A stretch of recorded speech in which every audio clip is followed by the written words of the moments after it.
It is a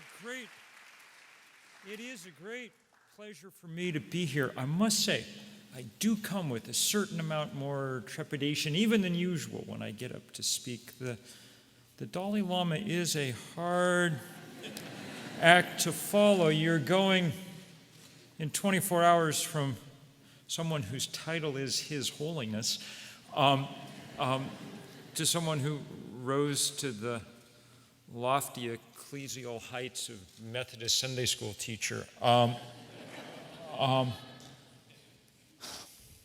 And you're going from someone whose job in the world is to be a great uplifter to someone who sometimes his job in the world seems like mostly to be a professional bummer-outer of people.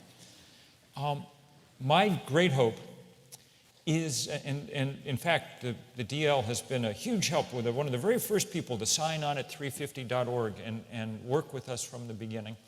And I've just decided, instead of being intimidated, that I will treat him tonight as kind of my advance man. He has, I trust, made all of you think a little bit who saw him about what role you are going to play on this planet going forward. And I'm going to leave you a hope with a few suggestions about what that might be. Now, it must be said, am not as good a soul as he is, which is true of most of us. I'm not as peaceful. And part of what I'll be talking about tonight is the kind of fight that we need ahead, because there's a sense in which, for both the planet and many of the people on it, there won't be the kind of peace that we need until there's some real and significant changes. And that's what I'll describe. One could say at the moment that we're almost at war with the planet we were born on to. As Ed said, I did write the first book about all of this for a general audience back now 23 years ago, i.e. before many of you were born. And at the time we knew that climate change was going to be a problem, but we did not know how quickly and how dramatically it would manifest, that within a quarter of a century we would begin to see change on the scale that we have seen so far. We've raised the temperature of the earth so far about 1 degree. And that's been enough.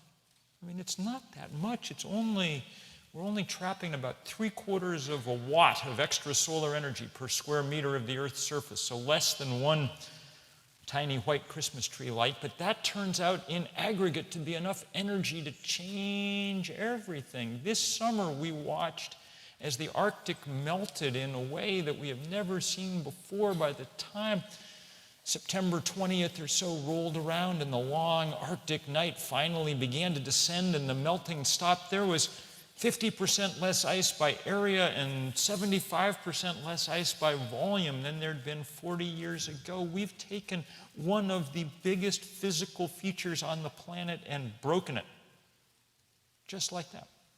And if you look at the other big physical features of the planet, much the same. Think about the oceans, which are our metaphor for vastness on this planet. 25 years ago, it did not even occur to us that we could significantly damage them. Now, if you stick a pH strip into the ocean, it comes out a different color than it did 40 years ago. The ocean is 30% more acid than it was. That is an astonishing change, matched only maybe by what's gone on in the atmosphere. If you want to know one physical fact to define the 21st century, it might well be that warm air holds more water vapor than cold. The changes in hydrology, the way water moves around this earth, are stupendous. The atmosphere is 5% wetter than it was 40 years ago. That is a staggering physical change. It loads the dice for both drought and flood, and it signals, perhaps as profoundly as anything else, the biggest news of your lifetimes, which is that in those lifetimes we have left behind the Holocene, this 10,000-year period of benign climatic stability that underwrote the rise of human civilization, and we are moving very, very quickly into something else, and the only question is how far into that something else we're going to move. So far, temperatures increased 1 degree. And look at what happens to finely balanced systems, even with that small change. You begin to see phenomenon like we saw this summer across the Midwest. July was the warmest month ever recorded in the United States, any month, any year. And it accompanied this epic drought, a drought so deep that 70% of the country is now in a federally declared drought, a drought so deep that they said today, for the first time in 38 years, America will produce less grain than it consumes this year. A drought so deep that the price of corn and soybeans are up about 40% in the last 10 or 11 weeks. Now for us, we can more or less deal with that. You go to the store and buy a box of cornflakes, you pay more for the box than you do for the corn, okay? So it's not gonna beggar us, but most people in the world get up in the morning and try to find enough coins to go to the market and get enough cornmeal to make tortillas for their family for dinner, and you better believe that they notice nothing bigger happened to them this year than the fact that food is 40 and 50% more expensive, and so they're not eating as much tonight as they would like to be eating. Their bellies are not full. All of that's what happens when the temperature goes up 1 degree. The same scientists who told us that that would happen now tell us with robust confidence that unless we get off coal and gas and oil far faster than any government currently plans, that temperature rise will be more on the order of 4 or 5 degrees before this century is out. And we simply can't let that happen. A team of agronomists at the University of Washington and at Stanford said a couple of years ago in the first big study of this, they said, let's just look at what happens to grain as the temperature goes up. Forget drought and forget flood, both of which obviously make it harder to harvest anything. Just look at what happens to the yields of our main crops as we take them out of the temperature range of the Holocene, the period in which they too evolved. What they said was, from this point in, we should expect grain yields to fall roughly 10% for each degree increase in temperature. You all know enough about the world to be able to make your own mental map of what it would be like were there 20 or 30% fewer calories on this planet. None of the things that we care about, development, women's rights, war and peace, none of these things would be possible in that kind of world. This is by far the biggest thing that's ever happened on this planet, and our job is to keep it from getting any bigger, to stop it right now, before it is completely and utterly out of control, before we break any more of the big physical features of this earth and stumble over any more of these tipping points. But we will stumble over them. We will break the planet if we keep on with our current momentum. I wrote a piece this summer for Rolling Stone that managed to go oddly viral. It became one of the most shared pieces in the magazine's history, which surprised me, but it also surprised the editors. They'd put Justin Bieber on the cover, and they called up in some confusion the next day to say that your piece has 10 times more likes on Facebook than Justin Bieber. So I thought about taking up singing, but I instead decided that people were reading it because it laid out in stark terms the numerical wall that we are now against. There were three numbers in that piece, and if you understand them, then you understand our fix, our predicament. The first of those numbers is 2 degrees. That is how much the world's governments have agreed that that's the maximum we should let the temperature rise. Now, it's really far too high a number. 1 degree melted the Arctic. Really, 2 degrees will be a large disaster. But it's better than 4 or 5 degrees, and it's the one thing, the only thing, when all the world's governments got together in Copenhagen for that big climate summit in 2009 that had, that should have ended in the kind of Hollywood fashion with all the world coming together to deal with this biggest of problems, but instead fizzled out into nothing. The only result was a 2-page piece of paper, a voluntary agreement with no time limits or targets, but it did say, the only number in it was that we all agree that we won't let the temperature go up more than 2 degrees. That's the red line. The second number was 565 gigatons of carbon. That's about how much the computer modelers tell us we can put into the atmosphere between now and 2050 and have any hope of staying below that 2-degree mark. Not a perfect hope, only a 75% chance, so not as good odds as Russian roulette, but some chance. 565 gigatons. At the current rate of burning carbon, 31 gigatons a year, increasing by 3% a year, we'll blow past that in about 16 years. So that's tough, okay? But the really tough number, the really powerful one, the new one, was the third number. It came from a team of financial analysts in the UK. It's 2,795 gigatons of carbon. It turns out that's how much the fossil fuel companies and the countries that operate like fossil fuel companies, think Venezuela or Kuwait, that's how much they already have in their reserves ready to burn. 5 times as much as it would take to break the planet. And they will burn it unless we figure out how to stop them. They'll burn it because though that gas and oil and coal is currently physically below ground, it's economically above ground. That's what their share price is based on, okay? That's what they borrow money against. That's what their business plan is. And so the question is, how might one change this fate, which is otherwise pretty well cast, if not in stone, then in the kind of pixels of the spreadsheets all across our financial system? How might one change that? How might one back away from this precipice? And that's what I want to talk about for the rest of this time tonight. We're through the really horrible stuff, and you can take a deep breath and go on.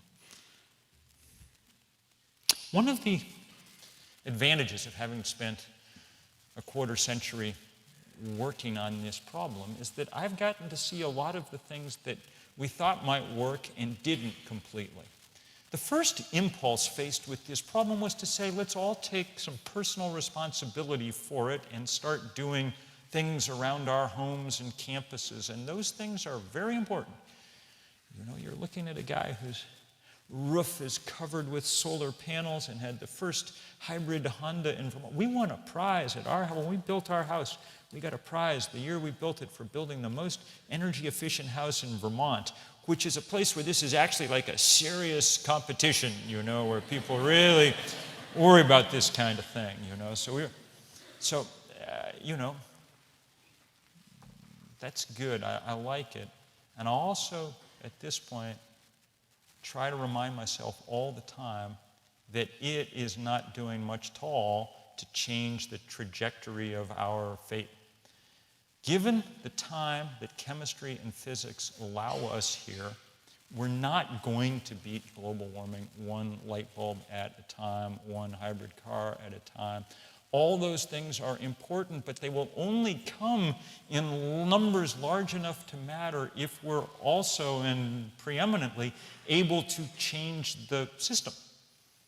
Among other things, to change the system to do what economists have been telling us to do now for a quarter century, which is to put a price on carbon that reflects the damage that it does in the atmosphere, and thus allow, among other things, markets to do the work of which they're capable of guiding our decision-making on an individual and a corporate and collective basis in different directions. Climate change, among many other things, is the gravest market failure that there's ever been, because there is no information about carbon in its price, and hence we just pour it endlessly out.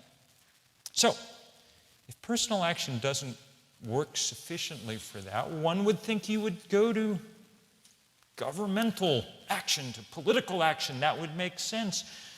That's why we have political systems, you know, and so our great scientists can go and warn our leaders that the worst thing in the world that ever happened was in the process of happening, and then they could take action to stop it. That is how it should work, and believe me, those scientists have tried.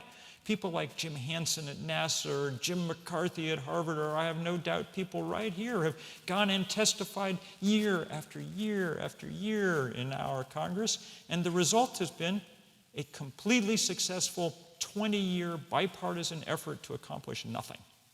Okay? It's been remarkable in its scope, this congressional failure. And as we'll see in a minute, not completely surprising. The reason, in the end, is because that doesn't appear to be where the power is. I was saying at dinner tonight that one of the ways it's come to sort of feel like to me is that Congress has begun to operate as the kind of customer service department, you know, of the fossil fuel industry, the richest and most powerful industry on earth.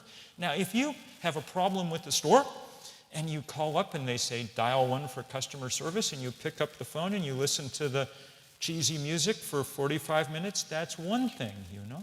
But if you listen to it for 20 years, then you are a masochist. At a certain point, one has to put down the phone and say, we need to talk to the guy who owns this store. And that's Exxon and Shell and Peabody Coal and the Koch brothers, and on and on and on. We need to go around the middleman, you know, and get more directly there. So, the third kind of stage of this operation, I guess, the third logical thing to do would be to go out and find the very worst projects in the world and try to slow them down and block them and prevent them from happening. And indeed, we've begun to do this, and more and more and more. And there are people in this room who've been helping, and for which we're incredibly grateful. Last year around this time, we were in the middle of this huge fight over the Keystone pipeline to the tar sands of Canada. It started in June of 2011 because Jim Hansen at NASA said, that pool of carbon up there is the second largest pool of carbon on Earth. If you burn everything that's economically recoverable up there, that's more carbon than human beings have burned yet. Toto, everything taken together. You might want to keep it underground. And in fact, he put it in the plainest possible language, plainer language than scientists are usually want to use. He said, if you burn this on top of everything else we're burning, then it is game over for the climate.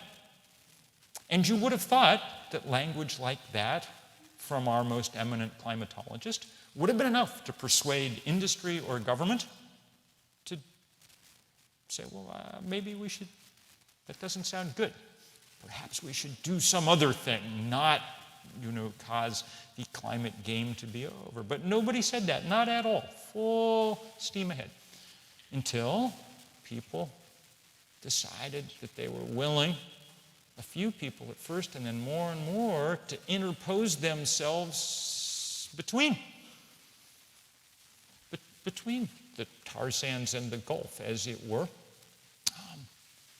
We staged what turned into the largest civil disobedience action in 30 years in this country. And 1,253 of us went off to jail. And that was enough, at least for the moment, to kind of get their attention. And the Obama administration finally said, okay, we'll take another year to review this. The year that ends after the election. We have no idea, should the president be elected, whether or not he'll turn out to have been acting cynically or acting powerfully. We'll find out. Mr. Romney has promised that his first act in office will be to approve the Keystone pipeline. In fact, he went so far as to say, if need be, I will build it myself. An image so delightful, it almost makes one want it to come true, just to kind of see it in operation. So we won a temporary victory. And that's good. It's the only kind environmentalists ever win, are temporary victories. We won a temporary victory. But one of the things it taught us was that we could stand up to the fossil fuel industry, and that was good. But the other thing it taught us was there's too many pipelines and coal mines and oil wells to take them on one at a time. We're like the little Dutch boy, but we're running out of fingers long since. There are too many leaks, all of them spewing hydrocarbons into the atmosphere. And so we've got to figure out, I think, another strategy. How to go more directly at the fossil fuel industry. How to weaken it enough that we can get the kind of structural change that we need. How to weaken it enough that there's some political space in Washington for those who would do the right thing to do the right thing. That's a very difficult task because this is the richest industry the world has ever known. No hyperbole. Exxon made more money last year than any company in the history of money. That makes them difficult to fight. But we're going to try. And I'll describe that. I'll describe that in a minute, how we're going to do it. First, I want to show you a picture or two. A picture or two because I want, if you're going to enlist in this fight, I want you to know who your brothers and sisters in this fight are and what they look like. We started 350.org almost 5 years ago now, January of 2008. And when we started, we took our strange name from what the scientists said was the most carbon you could safely have in the atmosphere, 350 parts per million, a number at which we're already very much too far past. It's 395 parts per million CO2 out there today. That's why the Arctic melts, But we took the name in part because we wanted to organize globally. They call it global warming, after all, And so we figured we better have some Arabic numerals to work with because they would cross the otherwise crippling linguistic boundaries that would get in the way. That was the only advantage we had, was that, well, not completely. We had no money or anything, but there were myself and 7 undergraduates at Middlebury College in Vermont, which is, just like this place. Same SAT scores, same kids, So there were 7 of them, and actually 7's a good number because there are 7 continents. So each one took one. The one that took the Antarctic also had to take the internet, and fair's fair, and off we went. And our job was to find other people like ourselves around the world. And there's not every place somebody called an environmentalist, but every place there's someone who's worried about hunger or development or public health or all the things you cannot deal with on a degrading planet. And those were the people that we sought out. And we asked them all, said, we're going to need to make a splash at the beginning here, put this number on the mental map of the planet. Let's pick a day. And we picked a day in the fall of 2009 and said, everybody do something on this day. And we had no idea how it would come out. This was all there was the 8 of us. But we got the first sense that it might work a couple of days early. Thursday, we were planning to do everything Saturday, but Thursday we were all sitting around a little office in Lower Manhattan, okay? And the phone rang, and it was our leader in Ethiopia calling from Addis Ababa, a 17-year-old girl, a volunteer like all of us, named Wa, and she was in tears. And she said, the government took away our permit for Saturday for our demonstration. So we're doing it today before they can stop us, which was brave, but that's not why she was in tears. She said, we so wanted to do it the same day as everybody else. We don't want to spoil it. We don't want to jump the gun. We just wanted to do it the same. We're so, so sorry. And we have 15,000 kids out in the street right now in Addis Ababa chanting 350. So I was like, well, don't worry about the date. It's okay, you know. And then the pictures started to roll in for the next 72 hours. Before it was over, there had been 5,200 of these demonstrations in 181 countries. CNN called it the most widespread day of political activity in the planet's history. They came from everywhere. The next picture came from US soldiers in Afghanistan who made a 350 with sandbags, and they sent a note saying, we're parking our Humvee for the weekend and walking, okay? But as these pictures cascaded in, one of the most interesting things for me was to see that something I'd been told all my life was a complete lie. Over and over again, people had told me that environmentalism was something for rich white people who had taken care of their other problems, and that if you didn't know where your next meal was coming from, you would not be an environmentalist, and that's just nonsense. Most of the people that we work with around the world are poor and black and brown and Asian and young, because that's what most of the world is composed of. And oddly enough, they are as interested in the future as anybody else, maybe more so, because if you live in a place like Bangladesh, the future bears down harder on you than it does other places. And so the pictures were pouring in. There's one in honor of the DL, you know, and here's, I mean, coming from everywhere, including the poorest places on earth. Here's the Congo River, someplace above Kinshasa. They didn't have a digital camera. They developed it in their home darkrooms. It didn't come out so good, so they wrote in what their banner had said. But, you know, there they were in what Conrad, in his Eurocentric way, had identified as the heart of darkness on this planet, and they were fully engaged in this fight, as were people everywhere, and with great creativity and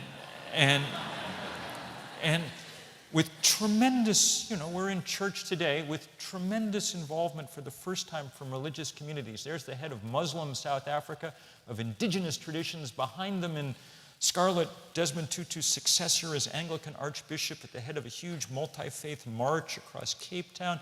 There's our most important evangelical college in the country. I'd been to Bethlehem to do some organizing myself. Not an easy place to get to. But the Dead Sea is shrinking radically as temperatures rise. Everybody wanted to do something. Too many military checkpoints in the way to do something together. So the Jordanians said, we'll make the big 3 on our shore. The Palestinians said, we'll do the 5 in Palestine. And the Israelis said, we'll do the 0 along our beach. It was a beautiful day. A kind of reminder that we might be able and wise to put aside some of our other differences to concentrate on the really crucial things right now. 300 big demonstrations across China. Those are our allies in the Maldives. That's the Student Government Association holding a meeting in the lagoon to demonstrate what's happening. This is a country with a 5,000-year-old culture. The odds that it will have a 5,100-year-old culture are slim, because the highest point in this archipelago is about 1.5 meters above sea level. Through no fault of their own, they face almost impossible odds, but they're trying. This thing was the lead story on Google News for 36 hours, and one of the reasons, I suspect, is that editors in a lot of places were taken with the fact that people did not look to their eye like environmentalists. So there you are in Yemen, which is about as tough a place as there is in the world right now, and that 0 is entirely women in full black burqa. Okay?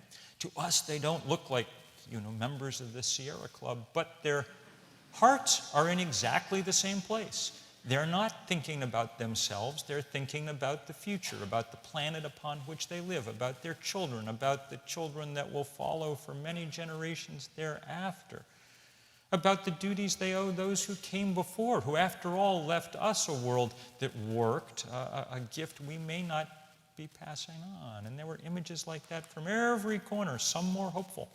There's oil-rich Abu Dhabi. There's some oil-rich sheikhs down front. But wiser than some of our oil-rich leaders, that's also the edge of the world's largest solar array behind them there. They're determined to remain rich, I suspect, come what may.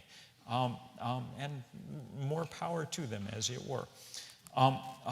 There was also a file, I confess, of 500 pictures that was just labeled 350 adorable. And some of them were really adorable, and they were also hard to look at, too, sometimes. That face of that girl in the middle just kills me every time. They're probably going to be refugees. Probably. And they can't do anything about it. We maybe can, we'll see. So we've gone on to do lots and lots, and we've done 3 or 4 of these big, huge global days of action, and they've covered the whole world. We work in every country except North Korea. And it's exciting and wonderful and highly educational, and we're taking this news to places where nobody knew it before, including much of the United States, I must say. And it's really, these are who your colleagues are. And it's great fun to see them always. And we involve artists more and more and more. That's Tom York from Radiohead asked 3,000 of his closest friends to come wearing blue raincoats so they could make a huge image of King Canute trying to hold back the ocean, And we were doing these art projects with so many people. That's all people forming those images. So big that we needed to borrow satellites to take the image. You could back up high enough to see them, And just amazing. That's thousands of people in a dry riverbed in Santa Fe. There, that blue in the middle, when the satellite came over, they flipped up sort of blue blankets and cardboard, and suddenly this dry river came alive for a minute. It was beautiful to see. As I say, that education is remarkable and important and not enough. We move more and more into these kind of phases of action, of trying to do things about them. So this fight over the tar sands pipeline was emblematic. There's person after person being marched off to jail. And then it spread to Canada, where they had their biggest civil disobedience action. And then around the world, where there are people shutting down consulates and embassies. And then around the country, where many, including here, very polite college students greeted the president everywhere he went last fall, just saying, yes, we can, stop the pipeline, and it was effective eventually. We circled the White House. There were people here tonight who were there. We circled the White House with thousands upon thousands of people standing 5 deep, shoulder to shoulder, and every single sign was just a quote from President Obama in 2008. It's time to end the tyranny of oil. In my administration, the rise of the oceans will begin to slow and the planet begin to heal. And it was 4 days later that the news came that he would delay at least this pipeline, that this done deal had come undone for a while. That's where we are right now. And where we're going next is this, and it's the place where we need your help, and your help in particular here at this institution. The night after the election, and this is a little bit of a sneak preview, the night after the election, we launch a roadshow around the country, 23 cities in 23 nights, I think. So you're seeing me in better form than people will be seeing me soon. And the whole point of this roadshow, we're calling it the Do the Math Tour, is to take those 3 numbers from that Rolling Stone article, 2 degrees, 565 gigatons, 2,800 gigatons, and take them everywhere, especially to college towns, and make people understand what they mean. What they mean is that the fossil fuel industry is a rogue industry at this point. It is an outlaw industry, not outlaw against the laws of the state. They get to write those too much of the time, but outlaw against the laws of physics. If they have their way, the planet will break, okay? And so we need people to get in their way. And one of the ways that we need that to happen is for the institutions that taught us about these problems, that did the work to find out that the planet was in peril, for those institutions to sever their financial ties with those companies. It is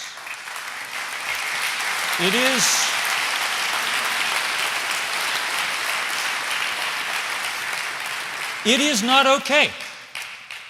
It is no longer okay to pay for our educations, to pay the salaries of people like myself who work at institutions of higher education. It's not okay to pay for them, pay for those educations by investing in companies whose business plans guarantee there will not be a planet to enact that education on. Not just colleges, we're going to churches, you know. It's not okay to pay the retirement fund for the minister by investing in companies whose business plan consists of running Genesis backwards, you know. It's not okay. It's hard to make those breaks because fossil fuel is such a big part of the economy, and so it's a big part of most portfolios, you know. And so we're gentle in our ask. The only two things we're asking of institutions is, one, that they pledge right now to make no new investments in fossil fuel, which isn't that hard. And the second is that they take the next 5 years to patiently wind down the positions they already hold. They'll find other places to put that money. In fact, I was just working on an op-ed with a remarkable young man named Mark Orlowski, who started a place called the Sustainable Endowment Institute, and what they've done is help set up green revolving loan funds all over the country, including perhaps some here and in this region. And they allow colleges to invest money in things like new lighting and heating facilities, the kinds of things you see at places like that remarkable Center for Excellence. And what are the financial returns? The average at this point is 28% annually. Okay? There's not a stock you can buy that carries much chance of going up 28%, and certainly not one that comes not only with no moral risk, but with a great moral benefit along the way. We need to take serious action. Now, I'm not here tonight to organize all this, but there will be people on this campus who do over the next few months. And as they do, I hope that you will rally behind them. I hope that you will make this an issue over and over and over again. I hope that when you do, you think about some of the people that I was sort of trying to show you tonight. We did this big day of action in the spring. We called it Connect the Dots, and it was just an attempt to go to places around the world where people were already feeling the sting of climate change. And thousands of places around the world people gathered, you know, to make their point. The Marshall Islands, where the coral reefs are melting away in that acid water, or in Afghanistan, where with many other things to worry about, one of the biggest problems they face is the declining flow of their rivers, or drought in places like Kenya, or the sea level rise, or the lack of skiing in Aspen. They were remarkable to see all the places and wildfires, or where there'd been droughts, or just that top red balloon. That's how much the Dead Sea has shrunk in the last. That's where it used to be, the level of the ocean. I think I'll stop with that image. It came from some village in the middle of freaking nowhere in India. I have no idea how they found out what was going on. We have an office in Delhi, but there's 1 million villages, literally, in India. And, you know, how they... That picture just arrived out of nowhere, and with it there was just a little note. The only note sort of came in that just said, "There is no water behind our dam anymore." Now, I have no idea how to answer that, really, except to say that it calls on us to do something, all the things that we can. We've been made in a certain way to feel guilty about our role in climate change, and there's something to that. We all waste energy, and we can behave much more efficiently, but in the end, none of us care whether or not the power that lights these lights comes from fossil fuel or from wind and sun. In fact, we'd rather it come from wind and sun. The only people who really care, the only real addicts in this society are the people at the fossil fuel companies, who are addicted to the absolutely record level of profits that they are able to produce because they're the only industry in the world that gets to throw out their waste for free. It is an incredibly lucrative racket. And it's one that we have only a short time to figure out how to stop. I'll end just by saying two things, two little lessons that I learned in the course of organizing all those people to go get arrested in Washington this time last year. I'd never gotten arrested, and I'd never organized anyone to go get arrested before, so the learning curve was very steep. And there were two lessons that I learned that really stuck in my mind. One was when we started, and I look out at the wonderful, diverse audience here with people of all ages. One of the things we said was, we don't think young people should have to be the cannon fodder here. Okay? If you're 22 right now in our economy, an arrest record may not be the single best thing on your resume. Okay? One of the few advantages to growing older is, past a certain point, what the hell are they going to do to you? You know? And so it was with great pleasure that we watched people arrive in Washington looking, with hairlines that looked like mine. We did not ask people, how old are you, as they got arrested. That would be rude. But we did cleverly say, who was president when you were born? Okay? And the two biggest cohorts came from the FDR and the Truman administrations. All right? On the last day, there was a guy arrested with a sign around his neck that said, World War II vet, handle with care. He'd been born in the Warren Harding administration, an administration so long ago that I'd frankly almost forgotten there was a Warren Harding administration. Okay? That was really good. That's as it should be. And so, when young people take the lead here on campus in this fight, the rest of you who are faculty or alumni or neighbors, make sure you back them up in every way that you can. Okay? And if you have tenure, then take the lead too, right along with them. Second lesson that we learned, second thing I asked when people came to DC, and you saw it a little bit in those pictures. I said, if you're coming, would you please wear a necktie or a dress? That's not, I live in Vermont. I don't usually wear a necktie. I wore one tonight just to be polite, but I don't normally. The reason we asked was that we wanted to make a visual point that I think is really at the heart of this question, which is that there is nothing radical about what we're asking for, nothing at all.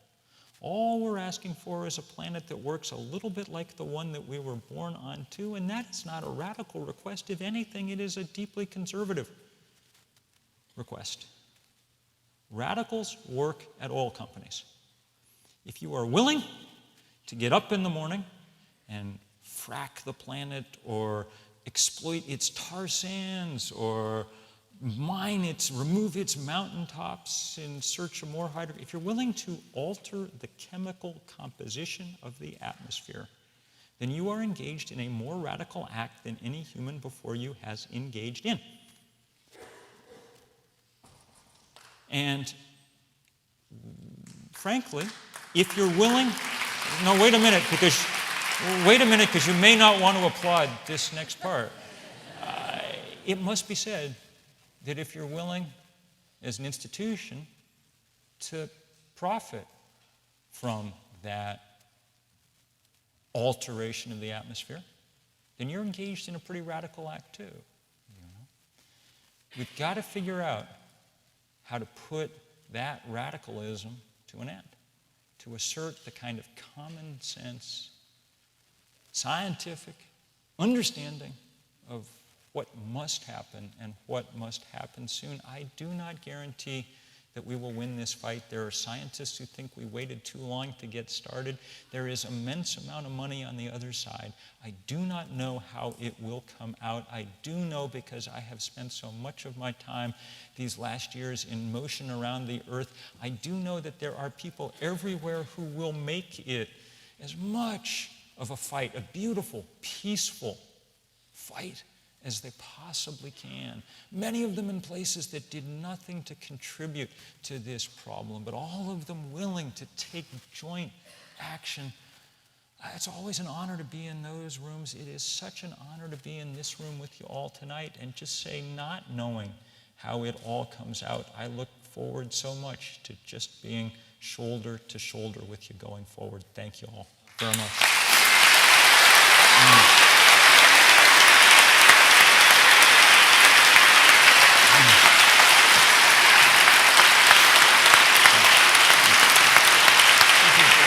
Question Q&A. What's that? Is it questions? Yeah.